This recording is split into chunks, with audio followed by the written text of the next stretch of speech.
ખેડૂતોનો વિરોધ જોવા મળી રહ્યો છે। અતિવૃષ્ટિમાં નુકસાનીનું યોગ્ય વળતર ન ચૂકવાતા ખેડૂતો હાલ વિરોધ કરી રહ્યા છે। પિયત અને બિનપિયતની સહાયમાં વિસંગતતા જોવા મળી રહી છે। પીપરાણા ગામના અતિવૃષ્ટિથી 90%થી વધુ નુકસાન થયું છે। 700માંથી 600 ખેડૂતોએ પાક સહાયમાં ફોર્મ ભર્યા હતા। સર્વે થયો તેમ છતાં નોર્મ્સ પ્રમાણે સહાય ન ચૂકવાતા વિરોધ કરવામાં આવી રહ્યો છે। ભારે વરસાદને પગલે ખેડૂતોએ કરેલા પાક ધોવાયા હતા। કપાસ, એરંડા, ઘાસચારો સહિતના અનેક પાકો જે છે તે પાણીમાં ગયા હતા। સરકારના નોર્મ્સ પ્રમાણે ખેડૂતોને યોગ્ય સહાય નથી મળી રહી। 22,000ની સહાય સામે 5,000 થી 7,000 રૂપિયા ચૂકવાયા, જ્યારે મોટાભાગના ખેડૂતો સહાયથી વંચિત રહેતા વિરોધ જોવા મળી રહ્યો છે। જ્યારે ખેડૂતોની માંગ નહીં સ્વીકારાય તો કચેરીએ તાળાબંધીની પણ ચીમકી ઉચ્ચારવામાં આવી છે। પાટણ જિલ્લામાં ચોમાસા દરમિયાન જે રીતે છેલ્લે જે રીતે વરસાદ વરસ્યો, વરસાદે અતિવૃષ્ટિ વેરવા બાદ જે રીતે મારી પાસેના દ્રશ્યો બતાવવા માંગીશ કે હરીદ તાલુકાના પીપરાણા ગામજનો આજે 100%થી વધુ નુકસાન હોવા છતાં ગામના જે ખેડૂતો છે તેઓને પાક નિષ્ફળનું સહાય હજુ સુધી ચૂકવવામાં નથી આવી। આપણી સાથે કેટલાક ખેડૂતો જોડાણા છે, સીધી તેઓની સાથે વાત કરીશું કે શું પરિસ્થિતિ છે ને અત્યારે શું માંગને લઈને અત્યારે વિરોધ કરી રહ્યા છો તમે? અત્યારે અમારો વિરોધ એ છે કે પીપળાણા ગામમાં 100% જેવું નુકસાન છે। અતિવૃષ્ટિના કારણે મોટા ભાગના પાકો નિષ્ફળ ગયા છે। કપાસ છે, એરંડા છે, પછી બીજા કઠોળ પાકો એવું છે।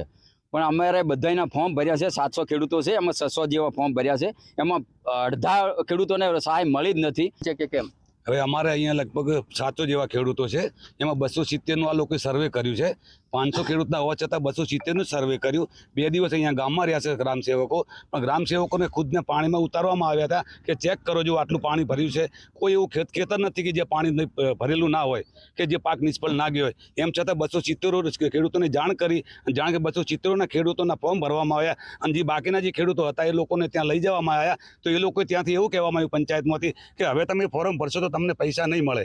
તો અમે એમને એવી જાણ કરી કે અમને શા માટે નહીં મળે, અમે પણ ખેડૂત જ છીએ, અમને પણ મળવા પાત્ર છે। અને જે લોકોને જે ખેડૂતોને પૈસા મળ્યા છે, જેને 22,000 મળવા જોઈએ કાયદેસર જે સરકારના નિયમ પ્રમાણે, એ લોકોને કોઈને 5,000 મળ્યા છે, કોઈને 6,000 રૂપિયા મળ્યા છે। એટલે ખરેખર 95%ની હું તો કહું 100% ખેડૂતોનો પાક નિષ્ફળ ગયેલો જ છે। જે મળવા પાત્ર સહાય છે મળી નથી, મને 11,000 જ મળ્યા છે। બીજા અમારી જોડે જ છે, અમારા ભાઈ એમને 5,000 રૂપિયા મળ્યા છે અને બીજા અમારી જોડે જ છે ભાઈ, એમને 32,000 રૂપિયા મળ્યા છે। ગરીબોને અતિશય ઘણી તકલીફ પડી છે અને કોઈને એનું પૂરેપૂરું વળતર નહીં મળ્યું। જેવા કોઈને 22,000 મળ્યા છે, તો કોઈને 5,000 મળ્યા છે, કોઈને 11,000 મળ્યા છે। જો સરકાર તરફથી જે સરકારે નક્કી કર્યું છે એ મુજબ દરેક ખેડૂતને ન્યાય મળે અને દરેક ખેડૂતને આવી તકલીફ તો રહી જ છે કે કોઈ એક મણ દાણો લઈને કોઈ ગામમાં નથી આવ્યું। બધું ફેલ ગયું, સાહેબ ફોર્મ ભરાયો, બધું ભરાયું, પણ મળ્યું કોઈ નથી, પૈસો મળ્યો નથી। શું માંગ છે? હે વળતર માંગ છે? વળતર મળે કે પૈસા? સહાય નહીં મળે તો ડીડીઓ કચેરીનો ઘેરાવ કરશું, તાલુકામાં ટીડીઓ કચેરીનો ઘેરાવ કરશું। ભરત પ્રજાપતિ, સંદેશ ન્યૂઝ, પાટણ।